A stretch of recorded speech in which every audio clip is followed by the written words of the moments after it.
If you tried joining our stream, we're sorry. There's thunderstorms and all kinds of bullshit around here. There is. But, Bethesda, what'd you think? Me. Hey, I'll tell you one thing. If you're like me, you love mobile games.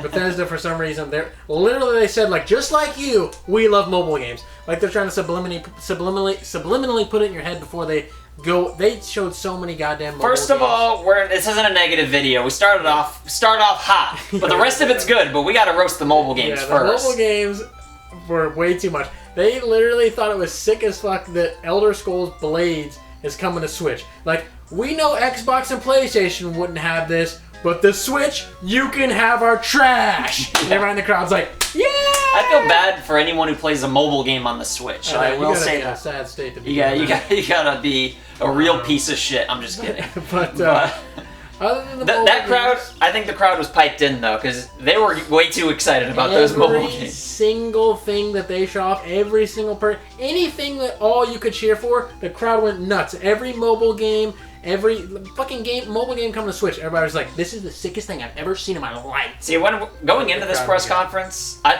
was like, okay, Bethesda, we love you, but you've got some splaining to do, which they addressed. Todd Howard came out and he said, we've had a crazy year, and I can't believe you're still here. He said something along those lines, and I was like, okay, he knows. Yeah, he knows.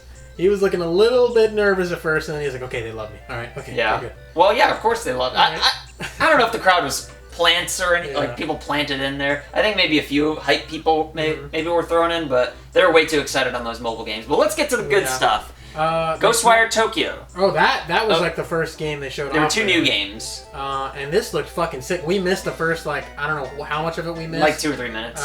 Because of our technical difficulties. But from what we saw, the graphics looked fucking incredible. Yeah. I don't know if that's a next-gen game or current-gen, but I feel like it was. The ramen noodles the guy was eating looked fucking incredible. No. Looked really cool, looked really weird, looked really mystic. From what I saw, I was like, I'm feeling this. I want to get a taste. I'm sold. I'm completely sold on that. But we got to see more. We do got to see more. We especially need to see more. Yeah, we didn't get to see the first part.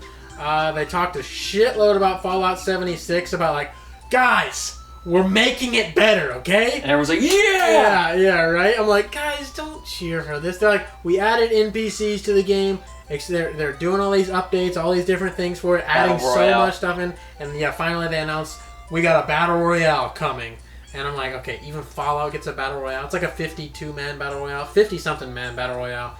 It looked pretty interesting. You could like build towers and like defense. You got mechs and all kinds of different stuff. It was a pretty weird and wacky Battle Royale that's, 52, that's even more than WWE. They did 51. Yeah, they did do 51. But it's advertised correctly in Fallout, at least. Yeah, at least. But yeah, it looked like a pretty interesting Battle Royale, which, would have to be in the Fallout universe, right, and everything. So, yeah. It was the mode was called like something about Vault 52. It was something along the lines of like Vault 52. Like you gotta become the leader of Vault 52. So whoever wins the Battle Royale is the leader of that. So that's the whole deal with that. And then pretty much they were like, and you can try Fallout 76 for free for a week now, and the Battle Royale. They're like really pushing Fallout 76. Like, we lost a lot of money and we need to recoup. And make good on them, so they need to redeem themselves. They do need to make good, because there are a lot of people that play Fallout 76, a lot of people that do like Fallout 76. They don't want to leave them high and dry. And they're not. Right? To their credit, they're not. They are putting a lot of work into a lot of effort, so... They offered a lot of free stuff this year. Yeah, it was a lot of free stuff. Which is, okay. Bethesda's made... They've redeemed themselves, if you ask me. A classic IP got thrown under the bus, actually, going back to the mobile games real quick. Commander Keen is like an OG, like, computer game that people loved back in the day, and they're like... Check it out, Commander Keen's back on mobile, and everybody flipped their shit, and it looked like garbage. The game looked so trash. So Commander Keen, R.I.P. I just had to get that out there because I was like, Jesus Christ, this is fucked. But another new game they showed off was called Deathloop. Tarantino game. It looked really Tarantino-esque. The aesthetics of it, like it had like that gritty film feel to it. It was shown off by some French people. Yeah, they were a little silly. They were a little silly. They liked to cuss. They did like to cuss. But then they bleep other stuff out for some reason. The whole thing was a cinematic trailer, though. No gameplay there. But it did look weird. Because like they kept killing each other, but then they would be back alive. I guess that's why the game's called Deathloop, obviously. Yeah. So you're basically playing as like two assassins, and you're trying to kill each other. I don't really understand it, but it looked cool. Yeah, it looked really cool. Interesting. So I would like to see more of that. I'm just gonna buy it. I don't care. I mean, I am. I'm sold already. That looks awesome. We didn't get to see any of their new game that they talked about. Starfield, I think it was. Like they just mentioned it. They mentioned it last E3. Like we're making Starfield. And this E3, they were just like, we're still making Starfield, and that was it. That was it with Starfield. We didn't get anything with that. But they also reiterated they're making Elder Scrolls 6. Like we're working on Elder Scrolls 6, guys. Just you wait. Here's the Elder Scrolls card game on mobile and the Elder Scrolls Blade to hold you over. Oh, and Elder Scrolls Online. They showed off a big cinematic trailer for Elder Scrolls Online, which I've never played in my life. Me or Cameron never played. We're not PC boys. It's a PC game. They have a fan base. So it's like people play the game. So they're adding expansion onto it. There was no gameplay. It was just like a cinematic trailer to show you something story-wise that was going on in the game, apparently. I don't know much about it. If you like it, if you're a fan of that, you're probably going to love it. You probably like it. We don't know. Great, the cat guy's back. Yeah. So there's that. And then what else did they show off? There was a lot of Doom Eternal footage. Yeah, looked amazing. Is there anything before Doom Eternal? There was Youngblood footage, a lot of that. Oh yeah. That looked Wolfenstein. Awesome. Coming out in July. We gotta get into Wolfenstein. They showed a VR game for Wolfenstein where you're a hacker and you control the enemy mechs, like you're a French hacker or something like that. And you control the enemy mechs and kill Nazis. They didn't show much about it. I mean, it's pretty self-explanatory. Like it's like, oh, you're a VR game. It's like kind of like it's not like a full Wolfenstein game. It's like a fun VR experience, basically, is what it seemed like to me. And then we obviously got another look. I wouldn't say a better look. We got about the same kind of look before, maybe a little better. But look at Wolfenstein Young Blood, and it looked amazing, right? I'm sold. I mean, it's a Wolfenstein game. Well, I'm going to play Wolfenstein 2 tonight. I bought it months ago. And there you go. Been sitting on it, just finished some games up. I'm ready. Very similar to Doom. High action, high octane, just going and ripping people apart, blowing people away. Except it's Nazis and not demons, and it's great, and it looks fun. It looked awesome. It has like an 80s aesthetic to it, because it takes place in the 80s, in that alternate timeline where Nazi Germany took over the world, and you're in Paris. It looked awesome. It looked great. Can't wait to check it out, and it does come out in July, which is really soon. They were just like, hey, you want this? Boom, you're going to get it next month, bitch. And I was like, oh, shit. So that's going to be cool. Coming to PlayStation, Switch, and Xbox. Yeah. I'll be getting it on Xbox and PC as well, I believe. So, very cool. Looking forward to that. And finally, we got to look at Orion, which is like some weird new system. They're always working on technology over there. Idward. I was thinking of Idsoft. Bethesda, sorry. Idward. What the fuck is that? Are you kidding me? But anyway, Bethesda, they're always working on weird technologies. And it's like some weird, like, new thing that, like, cuts down on the processing capacity needed for, like, certain devices to, like, make games run better, but, like, make them run. I was confused by it. I wasn't really... The guy who talked about it had, like, a stroke, it seemed like. He had a cane, and he was, like, not talking. I was like, well, you gotta get the stroke guy out here to talk about Orion. Get someone else. But anyways... It just apparently makes games run great on tablets, is what I got from it. That's all I got from it. I was just like, okay, great, show me some games, right? Like, I didn't care about that. I don't care. Well, they're running Doom on it, and I was like, okay. On a tablet. So, like, look, Doom looks great on this tablet, so, okay. And it did. Yeah, so there you go. And it did. That's Orion. But finally, they closed out the show with a shitload of Doom. They showed us, like, 3 different, like, gameplay trailers, and a little bit of cinematics as well. And a little bit of some character and story. Apparently, you're going to be able to go to heaven this time, which I thought was awesome. From there. Cameron's from heaven. He fell from that game. I'm really, really psyched for Doom Eternal. It comes out in November.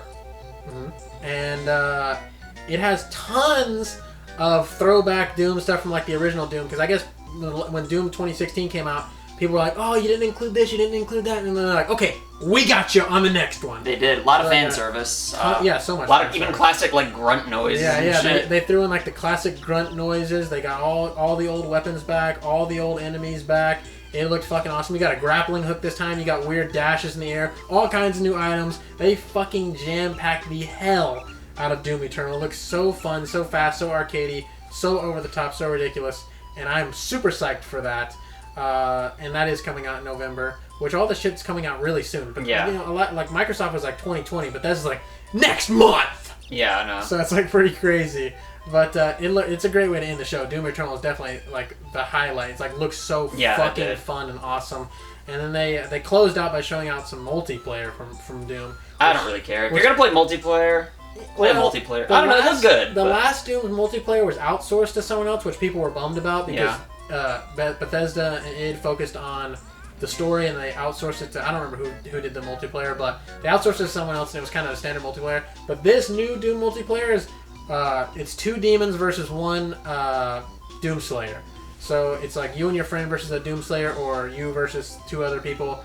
You 2 people control a demon, 2 people control a Doomslayer. It has all the demons apparently you can choose from. They all play differently. They all have different play styles. You can summon demons to attack the Doomslayer. It looked way more interesting than the last Doom multiplayer, but I still don't care because I'm like, there's better multiplayer games to play, right? Exactly. That's my point. So many better multiplayer games to play. I'm not playing Doom for the multiplayer. I'm playing it for the fun, action-packed story mode where I can just run through hordes and hordes and hordes of demons through hell and apparently heaven this time, which is going to be fucking awesome to see. But the fact that they added that multiplayer shows that they went above and beyond. They're putting, because like I feel like Doom 2016 was like a test. They're like, do people want this? And everyone loved it. So like, okay, we're gonna really give it to them, kick it into high gear. Oh yeah, they are. It's Doom Eternal is the thing I'm most excited about so far from all of E3, which we've only seen 2. Fucking sick. Well, actually, in the Xbox thing, we forgot to mention.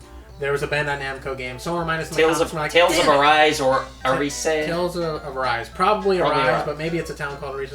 That looked amazing. Sorry, Xbox people, we missed that. But we also missed Phantasy Star Online too, but we're not that excited about that. Yeah. Wait, it looks good. It looks good. If you like Phantasy Star, you're excited. The Tales of game were actually the most. That was the thing we both found most exciting. Yeah, we liked the most, and we forgot about it. Yeah, we forgot to mention it for some reason. But overall, I thought Bethesda's was pretty lackluster. Honestly, I thought we were gonna get at least a look at the new Skyrim or a look at Starfield. We didn't get looks at any of these games that we got announced last year. Like nothing.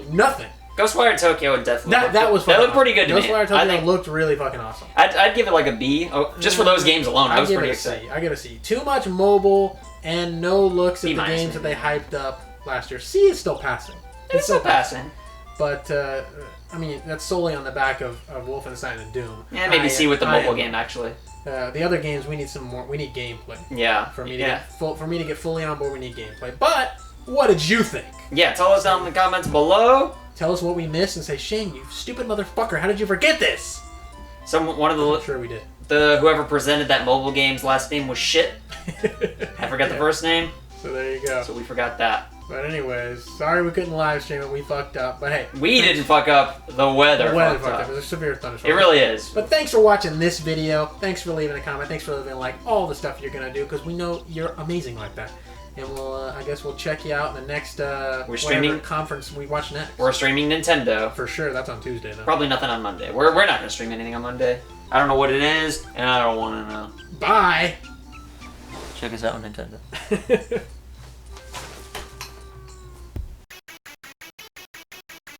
So I want to say thank you to your loyalty. Thank you for your support.